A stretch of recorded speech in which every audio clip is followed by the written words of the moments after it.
have a guest speaker today, Mr. Hussain Abdullah. He's already talked to you a little bit, and I'll let him give his introduction. But for today, for all y'all that usually don't have African American studies, we're going to be talking about entrepreneurship. We're going to be talking about investing. We're going to be talking about financial literacy, discipline, and everything that all the information he's about to give to y'all is going to be beneficial to you at every stage of your life, no matter what path you decide to go to. Some of y'all are, how many of y'all going to college? All right, cool, put your hands down. How many of y'all going to trade school? Trade school. Bullshit. All right, y'all might want to look at that. How many of y'all going to the military? All right, cool. How many of y'all are just trying to be an entrepreneur, own your own business, period, no matter what? That ain't enough hands, but all right, there'll probably be more hands at the end of this. Well, you're in for a treat. You're going to get all that and more. So without further ado, Mr. Hussain Abdullah, can you please introduce yourself? And can I get a round of applause? Thank you. So my introduction will be brief because you'll learn more about me as we discuss for this next hour and 20 minutes or so. I'm a retired math teacher from New York City. I worked for the city in New York for 14 years. I retired from formal education when I was 37 because I could afford to, because of my real estate investments. My first real estate investment, I purchased a property with credit cards. Fast forward that 18 years in, I just bought a mobile home park in Harker Heights with credit cards. So, having money is not an excuse, not a lack thereof. That's all information, and I'm gonna give you strategies, information, things that you could do to make sure that you're put in the best situation that you could possibly be in moving forward. All right? So. Awesome. So there was one, you said first was some property with credit card. Now you're talking about a trailer park with credit card. So there must have been a lot more stuff in between. So with all those different streams of income that you have coming in, what was the first business venture and what did you learn from that? My first business venture it started organically. There was, or maybe some of y'all have, let me see, like a graphic design t-shirt, like a DTG, direct to garment, a screen printed, right? So back in the days, there was these shirts, they had like Biggie on them, Tupac, whatever artist. And I liked Camron at the time. And I was like, man, nobody has a pink one. I want to get a pink shirt with Camron on it. And I was like, I wish that was in the market. And my brother was like, you could just make that. And I was like, for real? And he was like, yeah, go to Staples, you get a heat transfer, bring it to the house, buy a t-shirt, we iron it. And it was that easy. Just because somebody was able to give me that information, instantly I was in business. So I made the t-shirt, wore it outside, wore it around the neighborhood, whatever. And then by the end of that day, I had orders and I was already in stores. And I was talking big game. I was gonna say, oh yeah, I got mad. Oh, you didn't, whatever you need. So I had like a little hustle with me too. But I wouldn't have ever created a business. I would have never thought to go to a sneaker store. I would have never thought to make money off something like that if somebody didn't spark the idea. So one little tidbit of information ended up, I started that business in 2004. I stopped doing that in like 2009, 2010. But some of the things I learned from that business, I still use today when it comes to ordering shirts for marketing or helping my clients with their branding, that sort of thing. So 2004, I was like 22. And my first business happened organically. That's awesome. So other things that happen organically, dealing with entrepreneurship is just naturally being able to sell something, naturally being able to create, innovate, things of that nature. So when people like yourself go on and you're in your zone, you're doing your craft, you make it look real easy, right? So what are some of the biggest misconceptions that young people and people in general have about starting a business? Let me ask y'all, who here wants to be an entrepreneur? Who here is an entrepreneur? Okay, you have a business. What's your business? I sell baked goods. You sell baked goods. How'd you get into that? I was at the other campus, and everybody just wanted something to eat after school. So I was just like, well, let me bake something, see if they have something to eat. And it kind of just became something I started selling. And you like baking? Mm-hmm. And you're good at baking? Mm-hmm. How much money did it take you to start baking? Like $20 maybe. Nothing. What's your name? I'm sorry, what's your name? What's your name? Red shirt? See, because I can't call you red shirt. That's weird. What's your name? Saya. Saya, nice to meet you. What's your name? Kaya. Kaya. What's your business? I sell chocolate. Ghanaian chocolate. How'd you get into that? I visited Ghana back in the summer of 2022, and I had one of their chocolates, and I thought it was bomb. Like, it was really good, and I figured that I'd bring some back and sell it. All right, awesome. How much money did it take for you outside of the trip to Ghana? How much money did it take you to really get your business off the ground? Over like $100. Over 100, but not 1 million, not 10,000, not a crazy number. So one of the big misconceptions is that you need money or that you need a certain amount of know-how to do anything. Now, if you listen to my story and you listen to both of these stories, there's a common thread. What's the common thread? What's your name? Jared. Jerry. What's the common thread? Dad, I didn't take that much money. What's another common thread? What's your name? Demand? Man, nice to meet you. Wait, no, I'm not. My name is Kango. Kango. What's the outside guy? I want to click it. I was like Aaron. Did I got the reference? The Aaron? They speak Key and Peele? Alright, Yeah. Demetrianus. What's your name again? Sorry. Alright, let's go. What's the thread? The common thread is there was a demand. Beautiful. What's another one? Demand. Yeah, It's stuff that like build. Beautiful. One more. I was just gonna say like the same thing. It was like it's like something they noticed. Like you wanted your shirt out there, saw you selling cookies because like people want something to eat. Kay realized people like chocolate, and like she thought chocolate was good. She wanted to sell it. It was just noticing these things and like, hey, I can make profit off of that. Awesome. So we kind of went through the misconceptions and really it's not hard to do anything like that. So I posed this to the last class. I'm probably just gonna make it a theme. We'll ask the same 2 or 3 questions so it's equitable. Yeah, good questions. Put it like this. Let me ask you. I'll make it fair. I'll put out the quote first. Imagine you have all the money in the world. Money is not a concern. Money is not a question. And I'm gonna call on a couple of y'all to share what your day would look like. Okay, so if you don't want to get called, don't go like this, and I'll call on you. So what happens is you have all the money in the world. So now you're not worried about college to worry about money. You're not worried about your career. You're not worried about anything. You have all the money in the world. Money doesn't affect your decisions. What would your day look like? Sleep. Beautiful. Sleep all day. All right, what's your name? Karina. Karita, sleep all day. All right, so you could be a mattress tester. Yeah, Or you could be a mattress blogger. Boom, entrepreneur. Come on, next. What would you do all day? There's no wrong answers. Travel. Boom, travel industry. Food blogger, travel agent, taste tester. You help create experiences for other people.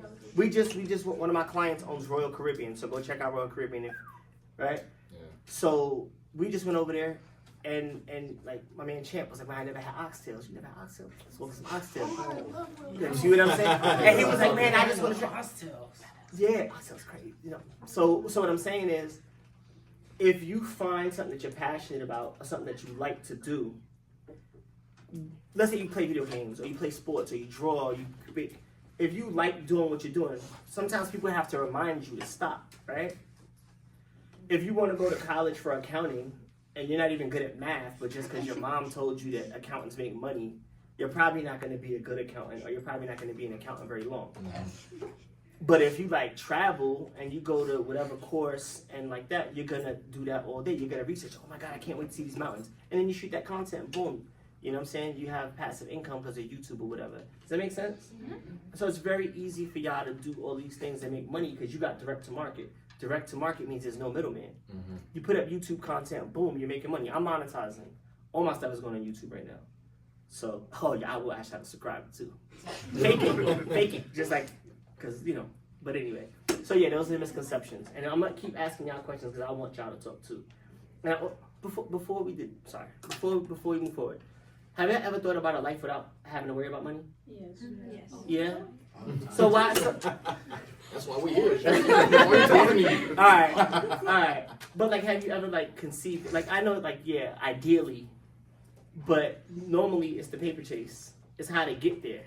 So we got to think past that, and we're gonna work backwards, and that's one of the secrets. Backwards and happening. How about that? You might have thought I was a teacher before.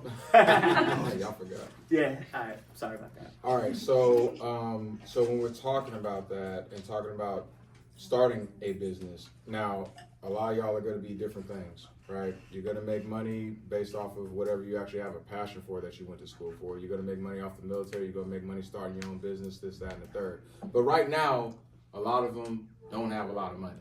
Okay. So if they wanted to start a business right now, what are some of the first steps you're gonna take to do that? Got you. I'm gonna go back to my two entrepreneurs. Y'all have a business, but do you own a business? Do you own a business, or do you have a side hustle? Because there's a difference. I suppose it's more of a side hustle, but I do it all the time. Okay, that's fine. No difference. I got you. Y'all know. Do you own a business, or do you have a side hustle?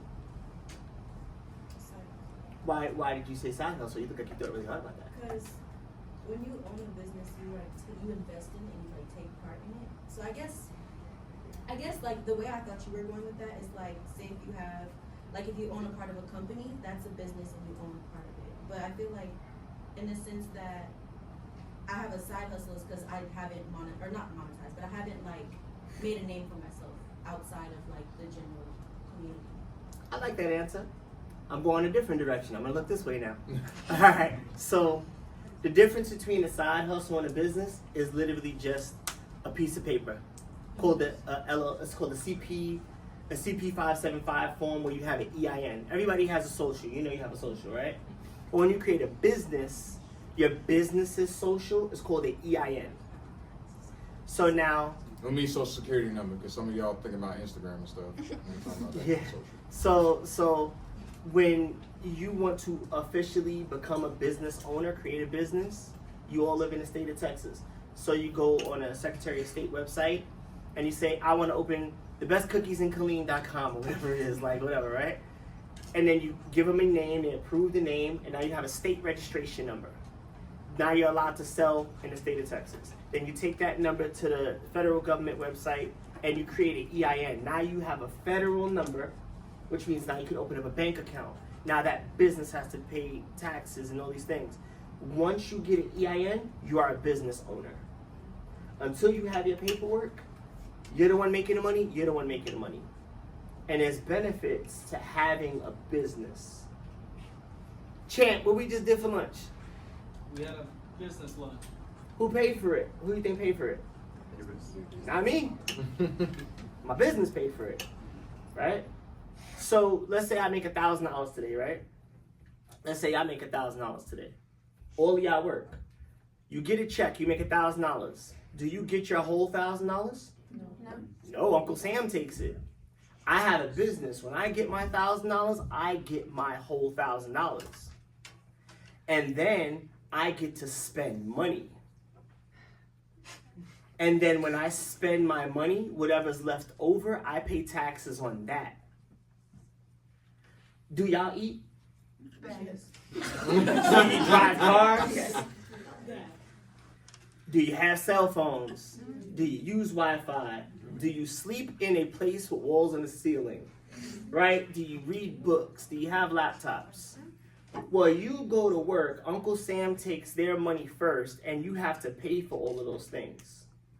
I get paid first, I pay for all of those things, and if I spend all my money, I don't have to pay Uncle Sam tax. Mm-hmm. Just because I have a paper that says I have a business first. Yes, ma'am. I have a question. So, like, if you were like a doctor of some sort and you wanted to start your own business, like, how would you, like, later on, like, how would you suggest going about that? Not even later on. You start right now, and you create such and such and such, DDS, MDS, whatever like the name is, and you definitely will want that. So LLCs means Limited Liability Corporation. That means that the company is now the person that they go talk to. So like if you go to medical school and you become a doctor and you have a house and 10 cars and a yacht and all that, and you get a malpractice suit, which if you're a doctor, the average doctor in America gets sued 10 times over their 30-year career. Expect to be sued. Yes. I get sued. Oh, I'm always in court. And he's not I stay in court. Oh my God. for the right reason. Sometimes that's what you want the network thing. Like Yeah. in America, anybody can sue you. Anybody can sue you. It doesn't mean they're gonna win. It doesn't mean that they're right. It doesn't mean that you did anything wrong. You could do everything right and still be sued because it is my right to sue you. You have somebody. What type of doctor you want to be? I want to be a psychiatrist. Psychiatrist.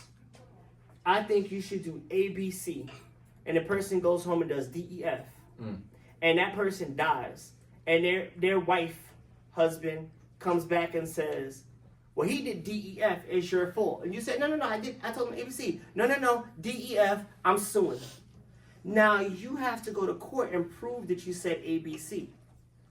It costs you money, it costs you time, it costs you your reputation, but you still gotta go.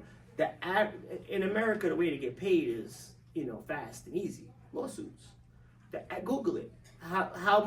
Why doctors have to share. Think of the doctors y'all go to. Do they have their own private practice, or do they work for another Baylor Scott and White? Or do they share an office with 10 other doctors? Doctors have to pay millions of dollars a year in insurance because they always get sued. On top of your student loans, most doctors are broke.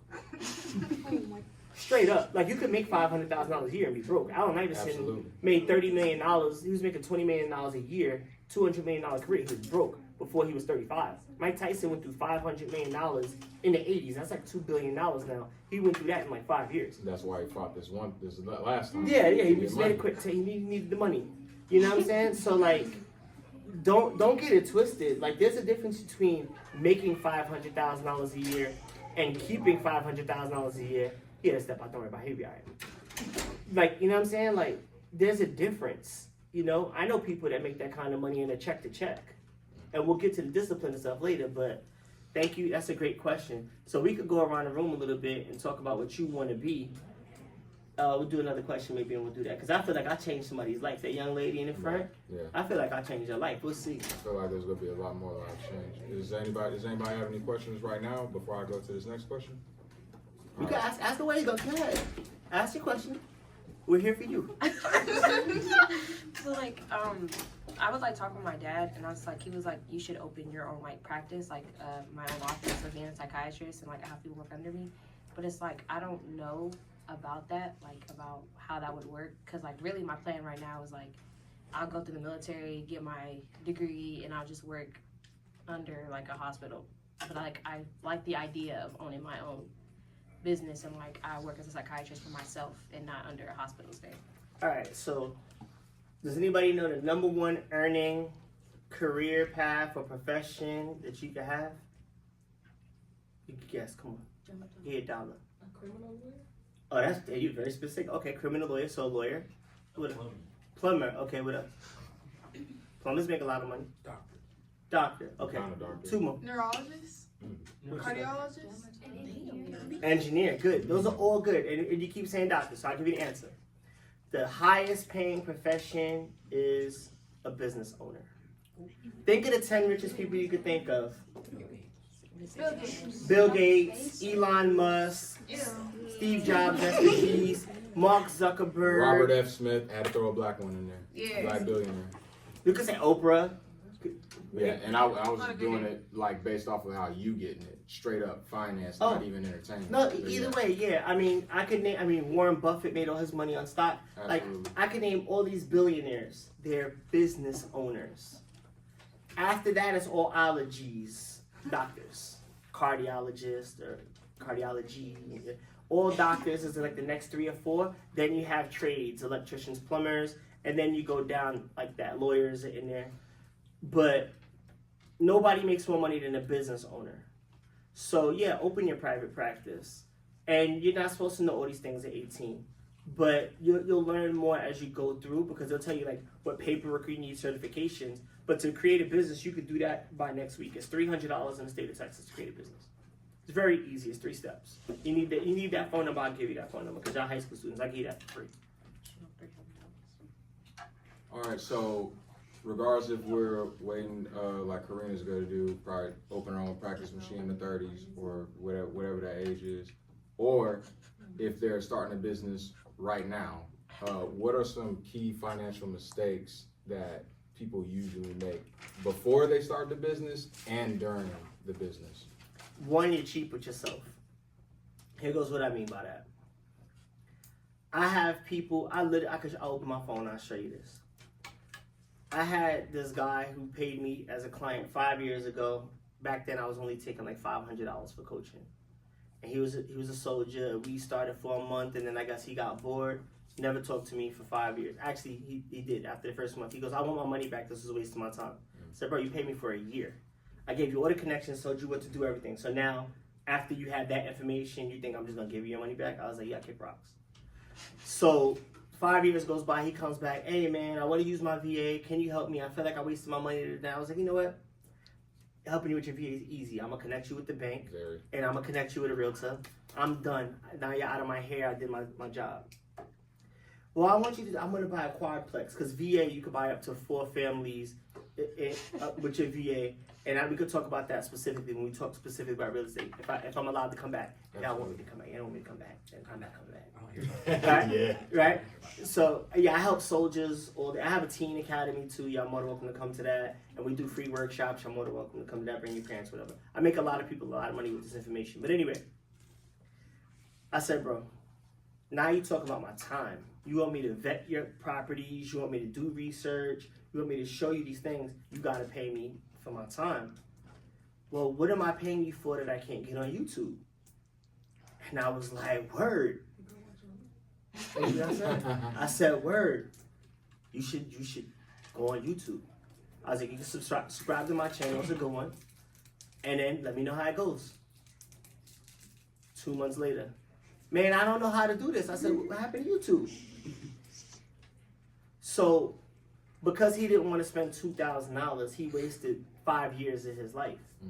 With VA, you could buy a house every year. He would have been a millionaire in property if we bought a property each year. Because he didn't want to spend a little time and energy of $2,000. You know what I'm saying? I'll give you a point about AJ, the young lady who connected me. Coach and I knew each other for almost 2 years and never really put this thing together about being a CTC. AJ, my marketing manager, is friends with one of y'all, and then it was like, "Oh, Coach," and made it connect. I was trying to get on CTC for like 7 years by myself, but I'm running around doing other things, making money. I'll call. I hired somebody within 2 weeks. We had it lined up. So was that a good investment in paying her? So just don't be cheap with yourself. Pay for education, pay for marketing. When you make money, put it back into your business. Don't be cheap with yourself. A lot of times you think you know and you don't. And that information costs you infinite amount of money because you don't know. So yeah, don't be cheap with yourself. That's the best lesson. And don't overextend yourself. Yes. Don't spend too much money at once. You gotta keep a ratio. So if you make $1,000, you gotta keep 30% in reserve. Keep $300 in reserve for God forbid. Spend the other 70. Break down this much for marketing, this much for education, this much reinvest back in the product, this much for overhead and running the business. And you break that down depending on your business. But you gotta keep at least 6 months to a year of bills in reserve. Because what happens when you don't have money? You start to do things you wouldn't normally do to get money. Right? You start to work on, not that, but some psychologists, but you're gonna get shut down fast. But no, that's a joke. But so what happens is you'll start to take high interest loans. You'll start to take clients you don't want to deal with. You'll start to do things and work hours and work with partners that you don't want to take. And then you're miserable. So always budget. And if you learn how to budget early, you'll do better later on. And you can kind of, if you don't mind sharing the story, y'all know I do, besides the real estate, I also have a few cars on Turo, right? I do not Your know friend that had how many cars? Can you share that story? Oh, Keen. Yeah. So for me, and I'm going to say this respectfully. Casual, how long you been investing in real estate? This is my 3rd year. So there's a difference. I've been doing this 20 years. So if you do something in year 3 and you're competing with somebody that's in year 20, should y'all even be close? No. Should you have the same goals necessarily? No. One person should be maybe working on their way out, or they should be sustained, and one person's working on their way up, right? That's fair. 3 years, 20 years. Fair, right? So when I say, like, I don't do Turo, I don't do AirBNB, I don't do any of those things, it's because I don't want a job. If you get 3 or 4 bad reviews on Turo, that hurts your whole business. You get 4 or 5 bad reviews on Airbnb, that's your whole business. I'm not sitting on the phone at 2 in the morning because somebody locked themselves out. I'm not getting up. I make way too much money to be worried about a little $200, $300, $400 car rental a night. Like, I'm not worried about that. I'm not getting up for that. So I don't do those things. But when those things came out, I'm already 15 years in the business, okay? So when I say I don't do Turo and stuff, you know why. That being said, so my guy, Keem, he's just about 30 now. He's always into the mix. Within about 3 months, he had 80 cars. And he teaches how to get all of this stuff on Turo and how to. He's a good person to learn. Yeah, absolutely. You know, and so, man, I'm running, and he's posting all this money. And he's like, I got 50 grand this month, and I'm like, oh, he's killing it, he's killing it, because he's my young bull. Like I'm 43, so he's like 28. I call him like, you know, I got clothes older than 30. You know what I mean? So yeah, I got original Jordans like from the 90s. If y'all even understood some of the time, he said young bull. That's like Philly. I ain't heard that, and yeah, that's a Philly thing. Yeah, because I be in Philly. Yeah. So like, so what happens is like I have like this jersey I got in like 2000. So this jersey's older than you. 2006. No, 2000. Oh, 2000. Okay. 2000. As I was. And I had no water, so that's why it's so big. And that's before you had a bunch of money. That's what I spent on my, you know, trying to look good. But yeah, so like I collect classic polo and stuff. I got shirts from like 1992 and all of these things. So like, yeah. So back anyway. But the point is that he has all these cars, and now Turo, AirBNB, all of these things. Maybe you watch on TikTok, whatever. It's supposed to be passive. You get the Turos, you make so much money a month, and then you sit on your butt. Nope. Who was selling drugs out of the Turo? Who crashed the Turo? Who was cheating in the Turo? Who got to go put the police thing because they scratched for real? Who scratched up the car? Who had beef with somebody else and they did this and then he got to go get the car over here? Who in the middle of the night has to bring the car to drive it? He got to drive to Dallas so the car could be there for when the person comes in. My man has a job. He was already a millionaire. And now he made a job for himself because he has to manage 80 potential problems. I'm not saying not to make 50 grand a month. 50 grand a month sounds like a good number, right? So for y'all, I jump on it. I got energy. I'm young. I'm not moving for 50 grand a month. I'm old. That's not money to me because of where I come from. I'm not doing that for that kind of money. I want more passive income because I'm old. I'm tired. I've been doing this for 20 years. So you got to be mindful of the business that you get into because you'll be married to the business. So we like real estate because there's a passive piece to it. Like, what's today's date? What's today? What's tomorrow? We in February. That's okay. Don't worry about it. Black because of No. So what happens on the first? I'm in real estate. What happens on the first for me? My phone right now in the back is going from like the 3 or 4 days before, and then like a few days later because people be late. That week I get all just ting, ting, ting, ting, ting, ting, ting, ting. And then mortgages come out and then whatever. But my phone is on fire right now because everybody got to pay me rent. So while I'm here with y'all, I'm making money, right? And that's the game. But it took me time to build up this automation. So whatever business you get into, you are going to have to put in work. You're going to have to put in hours. I work 7 days a week. You'll get that in the book. You go in the last chapter, it's about my daughter. And when I lived with her, when she was a young baby girl, I was working 7 days a week. I was a teacher. I did after school. I coached basketball. I was in the gym. I was training people. I tutored. I was killing the game so that I could provide for her. This is 10 years ago. I was making $100 a session. I tutored 16 hours Saturday and Sunday. That's $1,600 a week. Then after work, 3 or 4 days, I had 3 or 4 clients. So making about 2 or 3 grand a week. Then I automate that and then take my clients and give them to other tutors. So I'm making money on top of them. And then I have rentals. And then I have my overtime. And I have to pay a babysitter to bring my daughter to school. And then she has to go to after school. And then I put her in programs. I calculated all of that. Probably gonna see my daughter 10 hours in a week. Because I'm providing for her. So we could drive a nice car, so we could live in a nice place. But what's it worth, right? But now she's good, but I can't get that back. I live in a different state than my daughter now, and I see her more now than I did when I lived in the house with her. these are things nobody can tell you unless they've done it. These are things now, you look at some of the richest people and you look at how their kids act with them. They're raised by nannies and stuff. Like, so you gotta figure out what makes sense to you and what's really important to you. Nobody was there to tell me that. You know what I'm saying? I had my daughter young too, so it is what it is. I had to provide. I'm gonna get out and make that money. You know what I'm saying? But there's a trade-off. And then it was like, wait, I'm driving this car. I got this car new. If I get rid of this car, I could take off on my Sunday and I'm even.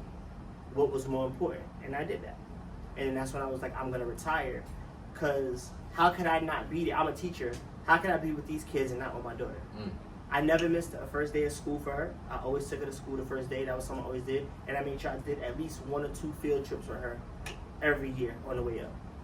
So, like, those are priorities, but everybody couldn't afford to do that. You see, so you got to worry about those priorities and stuff like that. The book, I think the book, straight up, not because I wrote it, and it's written so everybody can understand it. I don't use big words I don't have to use. It's very easy read. There's photographs in it, and it's not a narrative, so you don't have to read it all the way through. You can open any chapter and get a gem out of it. It's a quick read, 2 hours. I promise you'll like it. And if you don't, you say you will. All right, so after 20 years of investing in real estate, Yeah. what's the biggest lesson that you have learned? Oh, for sure, don't overextend yourself. Like, that was it. Because like I said, you put yourself in a position where you have to do things you don't want to do. So if y'all have siblings? Anybody have to share a room? Ever have to share a room? How was that? Hated it. Right. Never. Right. So imagine. All right. Alright. We'll edit that out. Well, So imagine that you had your sibling room, your 4, 5, 6, 7, 8, 9. You finally get your own room. You go away to college, you have your own freedom. And then because of whatever, you got to come back and now you got to share that room again. How would that feel? Think about how it is living with your parents now and you want to go do something and maybe they don't let you or they ask you a million questions. And then you go away, you leave for 3 or 4 years and now you got to come home and ask permission. And you're like, I was just living on my own for like 3 whole years and you didn't know where I was at. And now it's 10:30 and you're blowing me up because you want to, like, that's what happens. Think about that now in business. I have all the money I want, I do whatever, whatever, everything is good. And because I put myself in positions, I overinvested. Now to get something done, I gotta be like, hey, you wanna partner on this? Hey, would you wanna? And then now I gotta agree with somebody to make a decision when I've been used to just being like, I wanna do this, I wanna sell that, I wanna go. I gotta talk to somebody about it. It's terrible. So just don't overextend yourself. Oh, can I throw out something else? yes. Just because it hit me. I had lunch, so my mind is in a whole different place now. I'm like, and then after 4th grade. So anyway, because some of y'all are going to get married, or all of y'all might get married, you know, maybe. Right? That's the biggest business decision you're going to make in your life. Yes, absolutely. Y'all heard that before, huh? Besides divorce, because 60% of y'all are going to get divorced. It's just going to happen. I'm on my 2nd marriage. It happens. Me too. The first is your worst. That's what they say. Is it, you gotta practice. You gotta practice, right? Other than you're younger, you're not the person you want to be. Or you're with your high school sweetheart, or the same person that you're gonna be when you're 20 is not who you're gonna be when you're 30. All these things are gonna change. Enjoy your 20s. Do not get married before 30. Enjoy your 20s. I'm telling you. You can think, oh, I'm telling you, you'll live a long time. Life is very long when you make bad decisions. Take the time with the person, because if you get out of high school and and there's no disrespect, y'all been kind of like sheltered the whole time because you have teachers, you have your parents, you never been in the real world by yourself for the most part. College is even sheltered because you got professors, rules, whatever. Like, it's not real 100% freedom, right? You haven't really traveled, you haven't seen the world, you haven't done things, you haven't had certain experiences, and now you're gonna tie yourself to one person, and the next best thing might be right across the street. Because you think you found love early? Listen, I'm going to totally go off on this. Oh, ears, make sure everybody's paying attention. This is, and you'll see this I'm gonna tell you the real story about my wife and I right now. On everything, I swear, and I'll call her right now. She'll tell you the story. It's in the book too. It's funny in the book. I don't know how funny I'm gonna make it now, but because I'm trying to move forward. But this is important. Every class can be different. I'm 6. I got a brother that's 6 years older than me. He's 12. My brother goes to junior high school. Pretty girl. I'll show you the picture. My wife's dying. So she is like the prettiest girl I ever see. I'm 6. And then like I'm a little guy. I'm not allowed to leave the front of my grandmother's house. This pretty girl comes to the so I'm 6. She's 12. She walks up the block. I'm not allowed to pass this tree or this tree. I'll show you the tree. And then like It's in the book. yeah, it's in the book. I had the pictures. I put pictures like because you wouldn't believe it. I had the pictures. So she comes in. I run to the tree. I wait for her. She knows I'm there. She comes. She give me a hug. I put my arm around her. She put her arm around me. We walk up to the next tree. I see her off. We were married. Right? To a 6-year-old, that's pretty much marriage, right? I get a hug. That's a big deal at 6. Long story short, time goes on. School goes by. I'm in junior high school now. 6 years later, I go to school with her sister. I don't hear about her for life. So I just automatically assume she died. This is a real story. Where are you from again? Brooklyn. All right. I know people that have died by that time. Her best friend, rest in peace, Lucy, had died around that age. So there's no reason for me to believe that she didn't die. She actually just moved. That's why I'm in Texas. But that's how I'm in Texas. That's why I think she died, right? So now, if I honestly believe she died, like, she's gone, right? Like, we understand. I'm not joking. I really think she died, right? I would never Google her, Facebook search her. She's dead, right? Boom, boom, boom. Fast forward, long story short, I am teaching. I create an app. I create this math game. So I'm like, let me go on social media and promote this game. I follow everybody I know. Time goes by, whatever, long story short. She's going through a divorce. So she decides to get back on Facebook. Around the same exact time that I just become friends with her sister because I'm promoting a math game. And then her sister says, yo, you know who you gotta see? Sends her my picture. Sends her my page. Boop. Friend request sent. I think she's dead. I don't know. I don't know anybody named Iris. So I see this pretty face. And I'm like, whatever, spam account. Yeah. Automatic. I let it sit for a few days. And then I'm like, I'm bored, Let me clean these accounts. 85 mutual followers. This is a real good fake page. There's kids in this, marriage, the whole. Oh, Iris. She's alive. Yeah. Fast forward, long story short, I'm going through my divorce. Same time. Perfect time. Wow. Can't write a better story. I already invest in Houston because my brother was in the military. And he goes, yo, there's no better place than Killeen. Government checks don't bounce. You're going to get BAH and Section 8. Guaranteed money, which is bullshit. Cause soldiers don't pay rent on time. Right. But we tried. Anyway, long story short, we happened to talk. And guess where she happened to live? Because she had a military background. And then her mom and dad happened to move here. And she hadn't been here in 10 years. So she was like, I need an excuse to go visit them. And I said, well, I need an excuse to go see this place that my brother's been telling me about. And she gives the tour and we hook up. And now we're married. So what's meant for you is meant for you. And I'm going to tell you, some of you guys might have boyfriends and girlfriends now, and it might be the best thing in life because you're young, you don't know any better. And it might be the best thing that happens. And if you break up and you're meant to be together, that's going to work out. You don't force anything. You just put out positive energy and it's going to come back the way it's supposed to. But I promise you, you're never going to get your 20s back and they go fast. Enjoy every bit of your 20s. Because you can't do the stuff in your 30s and 40s that you can when you're in your 20s. Yep.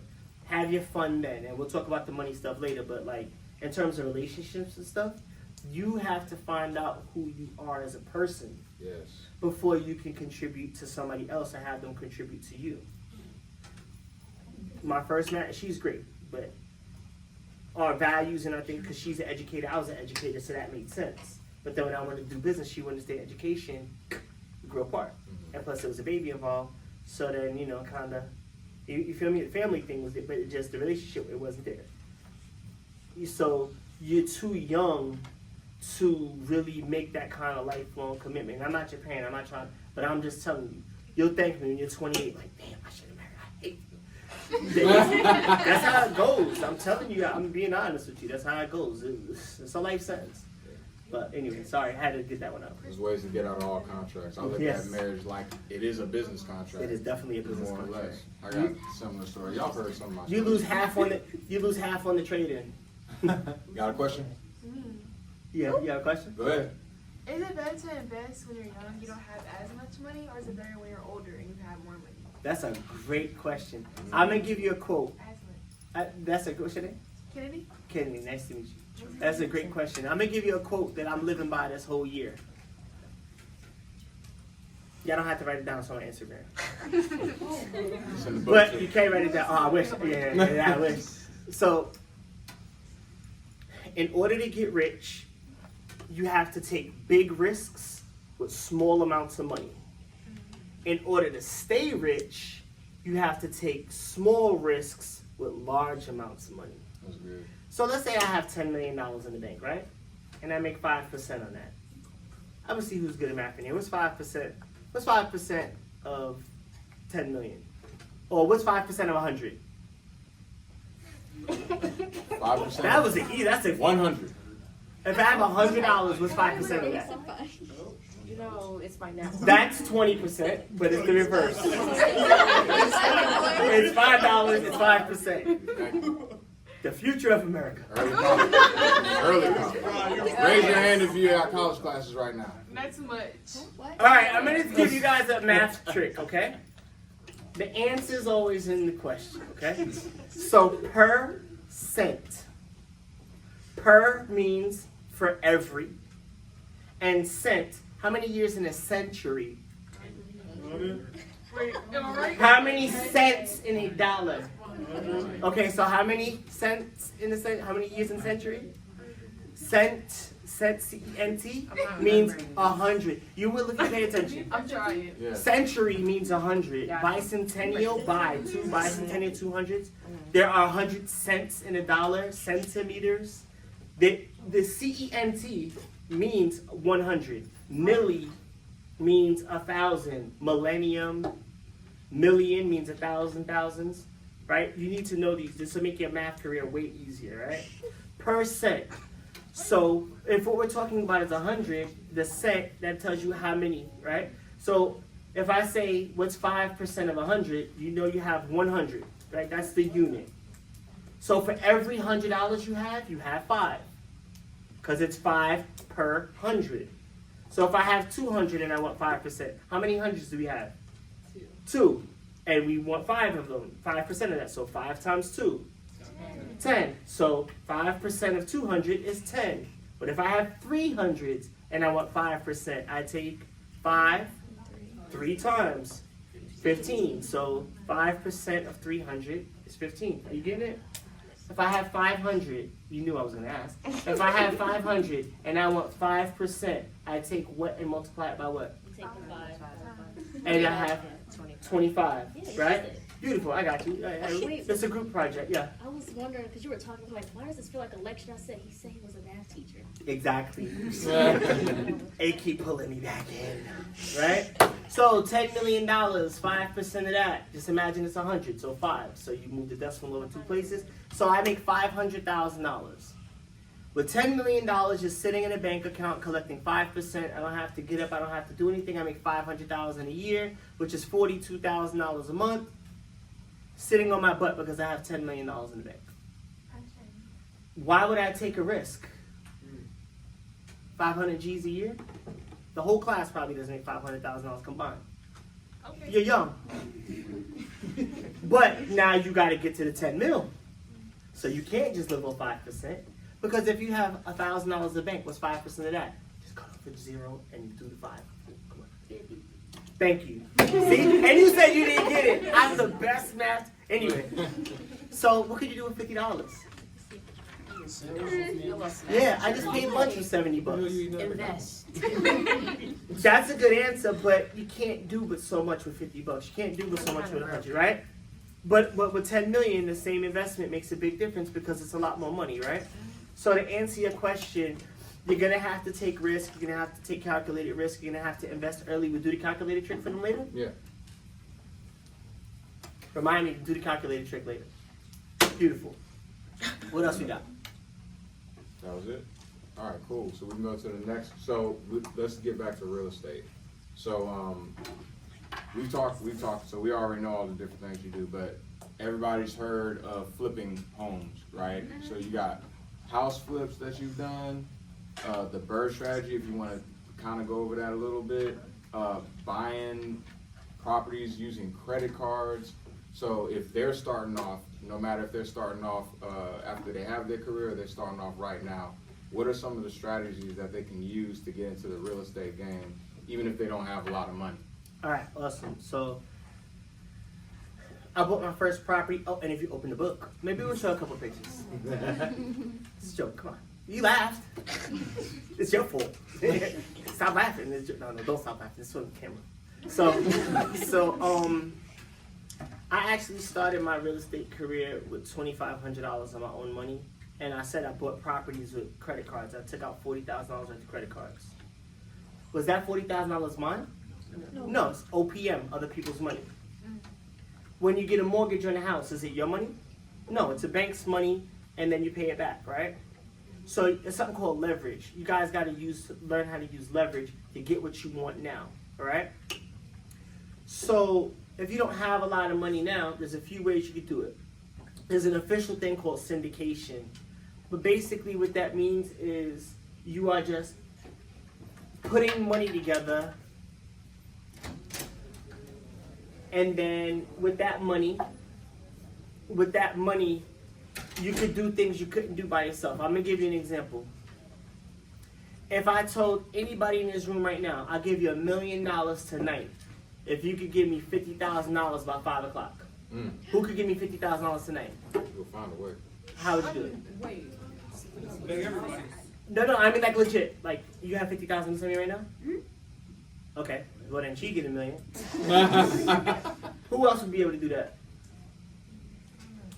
You be able to give me $50,000 tonight? By 5 p.m.? By 5 p.m. you give me $50,000? Yes. No, well, you can't borrow from the bank because that you're not gonna get it by 5 p.m. You can take out a loan, but you're not gonna get that by tonight.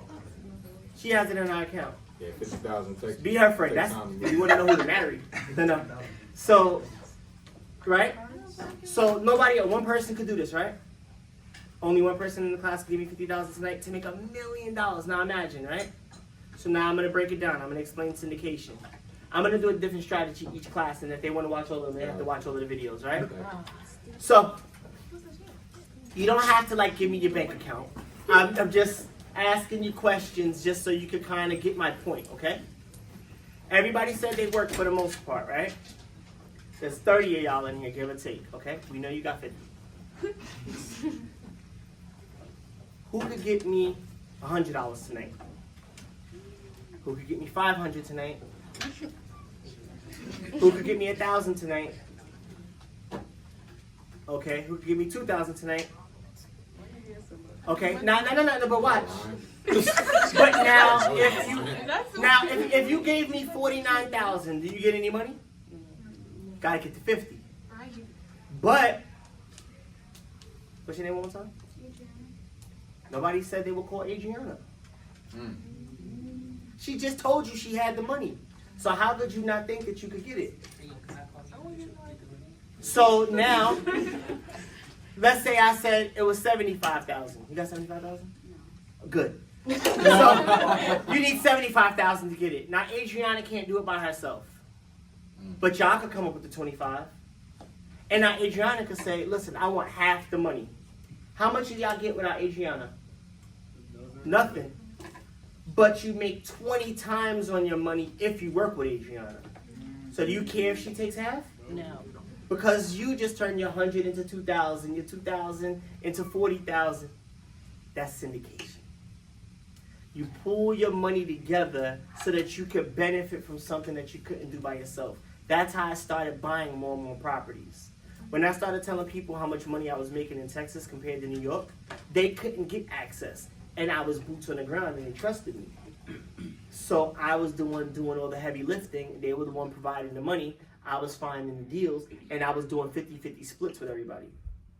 So then I started buying more and more properties, and I started telling them, well, I bought another property, I bought another. And like, damn, how you buying more properties? I want property too. Oh, you want property? Right, you gotta give me some money. Take some money, 50-50. And then I started needing people less. So then Adriana has the power. So she could say, I want 50% of it. She could say, I want 80% of it. Even though she's putting in 67% of the money. Because y'all are still happy with the growth. Because you couldn't do it without her. She couldn't do it without you. So you can push back. But you see what I'm saying? So now as I got more and more money and I needed people less and less, I stopped doing 50-50 splits. I started saying, I'll give you 70, 30. I'll give you 20% of your money. You give me this amount of money, I'll give you that amount of money. And then I stopped needing people, then I started saying, I'm not doing that anymore. You want one of these deals, you have to pay me to bring you the deal. So I'm making money off the deal, even though I had nothing to do with it, because I found somebody to do. So there's all these different ways you can make money. And if you have a little bit of money right now, the best thing to do is read a couple of books. I'll give you the book list, because the education is what's going to make you the money. And you can get free books. You go on YouTube, I'll send you a link. You send me a message, I'll send you the books. You download them for free. And crypto. Now, I'm not a gambler. I don't do stocks, really. Believe it or not, I'm super, I'm not cheap. But yeah, I don't like to risk money. Here goes why. Elon Musk, this is a few years ago, was still the richest man in the world. He had $400 billion at the time. He did whatever he did with Twitter X and lost $133 billion in like a 10-day, 2 week. I put it on my Instagram. You can look it up if you want to see. Like about 10 days, he lost more money than like the richest person second to him had. Because of some nonsense that had nothing to do with Tesla. Could you imagine if you had your last $10,000 in there and he says something stupid to fire some people over at X and now you wake up and you got $6,500? I don't invest in stocks because there's too many things that are out of my control. Does that make sense? And also, and this is no disrespect, well, I say it like this. People who don't have much money don't make money in stock. Because if you put in $100, even if the stock doubles, you only have $100. And the odds that the stock is going to double isn't going to happen. Average per year is 10%. So you put in your $100 to make $110. I'm scared of you. Like, you know what I'm saying? It's not going to do nothing for you, right? But crypto has high volatility, which means you could lose a lot, but you can make a lot fast. So they have all these like trash coins where you can put $1 and buy 10,000 of them, 100,000 of them. Put $20 in a crypto account and buy 20 random coins. About 20 random coins. And you have 10,000 of these, 100,000 of these. One of those goes to a penny, you're a multimillionaire. Take $1 a day, $1 a week, put it in that, and watch how that grows. It'll also teach you money management. Start investing in that. That's the best thing you can do with a very little bit of money, and you have a fair shot at going crazy. Who knows how much Bitcoin is right now? How much is it? How much is a Bitcoin? About. You don't have to give me to the dollar. Give me about. What's it worth about? It's like 100. About 100K. It broke 100. It hit 109. Well, my man in the back. Yeah, I know. It went down. Tell me the number. I asked everybody. What's the number? I don't remember off the top of my head, but around 80 or... Yeah, it dropped significantly. But it hit 100, it hit 109, then it's down. 80 grand. You're right. At one point, it was 0.0000001. So if you would have put a penny then, right now you'd have like $10 billion. So crypto, the best way to go with $1. Every week, put $1, buy 10,000 coins of the penny. Watch in a few years, you'll have money that you wouldn't imagine. That's a good way. Buy books, read books, and invest in crypto if you have really no money to invest. All right, so there's so many different types of property, whether it's multifamily homes or apartments or single family, anything else like that. There's a lot of things to consider when you're buying your first property. So what do you look for? What should everyone be aware of when you're buying your first property? What should you consider? For me, I look at the person. A lot of times, the homes I buy are from people who tried to flip by themselves and they didn't know what they're doing and they ran out of money. So now they're in a very bad place. And I don't take advantage of them. but they're very easy to take advantage of. It's not my fault they did a flip by themselves. They should have called me. They'd have been fine. It's their lesson. That's their college education in investing. So they're called motivated sellers. Somebody who just had a divorce. Somebody who wants to PCS, who's upside down on their mortgage. So they bought a house for $200,000, and then it costs 10% to sell a house. When you have a VA loan, you don't have to put any money in. So if they buy a $200,000 house, they have a $200,000 loan with the bank. They move next year and they want to sell. It costs 10%. It's going to cost them $20,000 to sell their house. They don't have that. So now what do? They're going to get foreclosed on. They can't afford it. Rather a foreclosure or rather me give them $2,000 to take over their mortgage. They rather me, right? So that's called sub two. The different strategies you'll get later. But I look for the person and I look for motivated sellers. And I buy their property cents on the dollar. So if their house is worth $200,000 when it's all nice and fixed up, and their house is not nice and fixed up, and they're dealing with something rough, or they have to move, or they really want money right now, I'll offer them like 65 cents on the dollar. So I'll offer them like 100, 110, and then put in like 30 or 40. So now I put in 140 grand. It's worth 200. I sell it in about 90 days, and I make $60,000. I do that about 50 to 60 times a year, plus the rents I already own, plus my investments, plus coaching, public speaking, and everything else. And I could show you my phone. Again, it's in the back. I have 10 of those going on right now. So if I pick up my phone, I should flips going on, right? Which, yeah. Yes. So I have contractors right now sending me pictures before and afters. I got property selling in Philly. Everybody's working for me right now.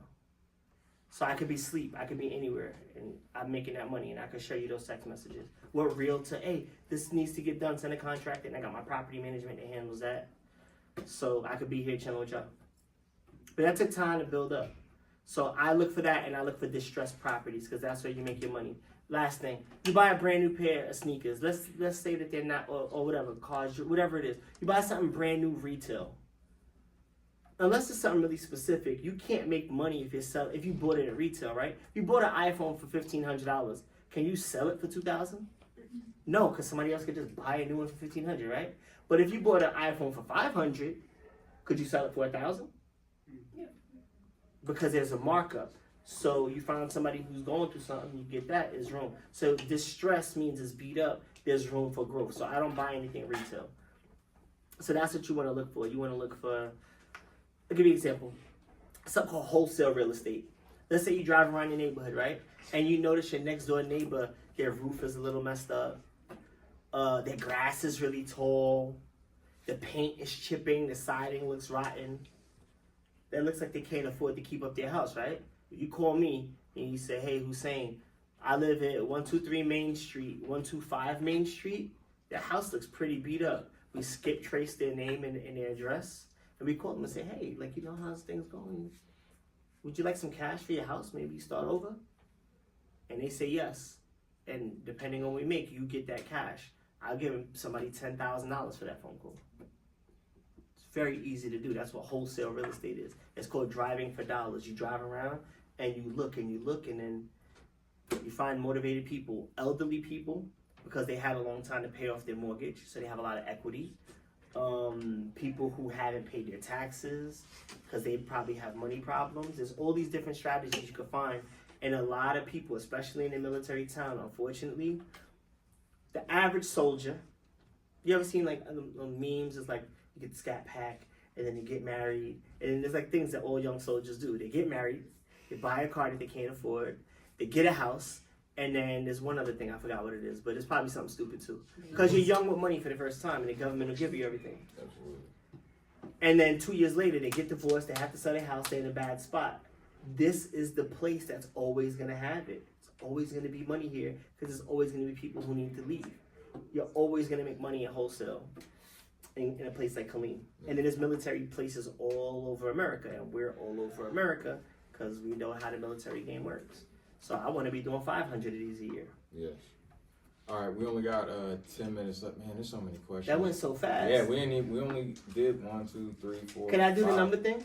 Yes. Or did you want to just go ahead and straight do the Can I just do the number thing? Yeah, you just go ahead and straight do that. All right, I'm gonna give you some information. Okay, I may not jump around as much because I don't want to rush it, But in the last class, I did the same thing, and we did 5%, 6%, 7%, 8%, 9%. You want to do me a favor? You take a calculator out and just do the 5% for me? Yeah? Okay. All right. So the magic number for you to hit as fast as possible is $100,000. I'm going to show you compounding, how compounding works, a snowball effect. And this is if all you did was put in $100,000 one time, not $101,000. I'm going to ask you to subscribe to my channel after, but $100,000, right? I'm already subscribed. Here. So we're going to bring up a calculator. So this is not every year. This is just one time. That's why you got to get this money in as fast as possible, okay? So you can type in $100,000, right? And then you're going to multiply it by 1.05. That's 5%. On the board, we're going to do 10%.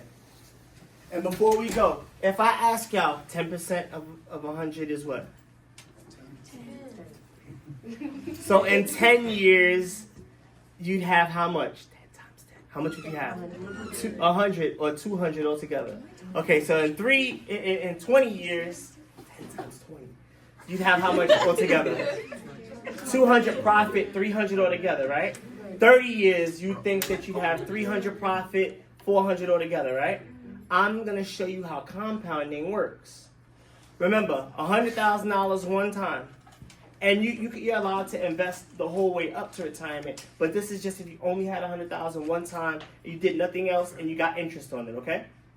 So we're going to start. Well, you got that. I'm doing 10. I'm doing 1.1. He's doing 10. I'm doing 1. And y'all are doing 5, okay? So year one, no surprise. 10%, 110, like we guessed, right? And you have 105. All you're going to do is hit equals, okay? We're going to hit equals 4 more times. This is year 5. Assume you got this 100,000 in by the age of 20, okay? 20? 20. So now you're 25. You're 25, you have 161,000 if you have 10%, or you have how much? 127,000, because she's making 5%, you're making 10%. It's a range, okay? 5 more years, now you're 30. Not bad, right? No, you're going to have a different number. No. Okay. Nah. 162. We're going to keep with you. 162. So now you're 30. Got 162 in the bank, or you got 259. 10 more years. Now you're 40. You have 672,000 in the bank, or 265. No, it's right. 5% makes a big difference. There's a difference. Right? That's why it's showing this. Now keep this number in your head. 672. 672. Now this is if you started at 20 and now you're 40. Okay. 10 more times. So now you started at 20.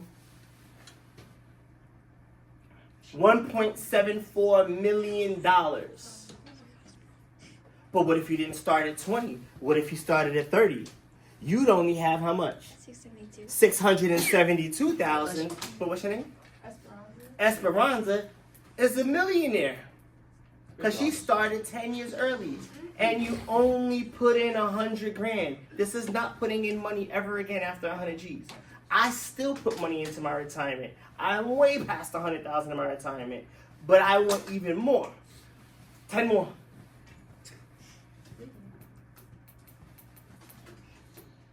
$4.5 million. Now it's time to retire. Esperanza has $4.5 million at her retirement age. You have 1.7 because you started at 30. You didn't start till 40. So how much do you have? 672.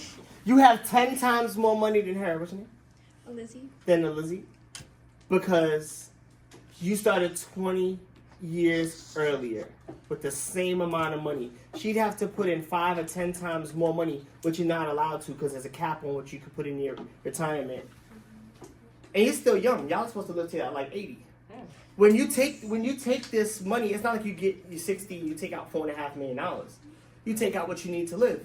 This money's gonna still keep growing. Let's go another 10 years. $12 million. Let me know when you're ready. And now you didn't start in your 50, and now you have how much? 672. I know 50-year-olds right now that don't even have 100 in their retirement account. I know 50-year-olds right now that don't even have 50 in their retirement account. They don't even have a regular savings. Where are you gonna find like an interest rate of 5% or 10%? Right now, high yield in your bank will give you 5%. Right now, if you put it in an ETF, average is 10%. The stock market every year gives you 10%.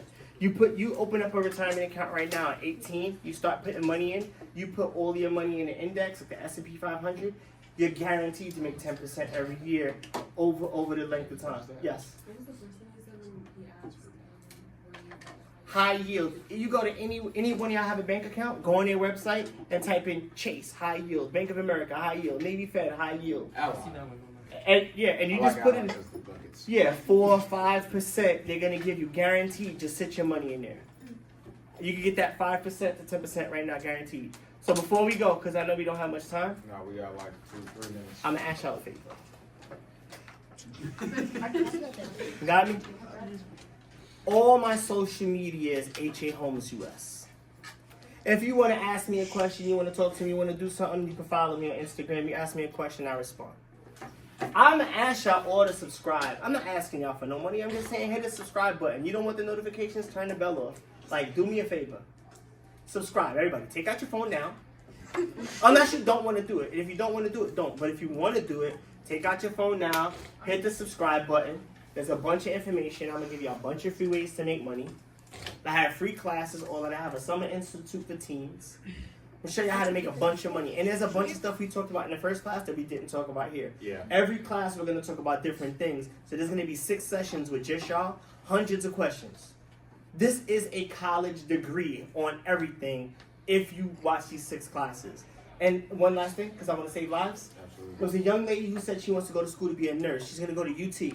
She's going to pay about $60,000 a year to be a nurse. Does she make more money if she pays $60,000 a year or if she pays $6,000 a year?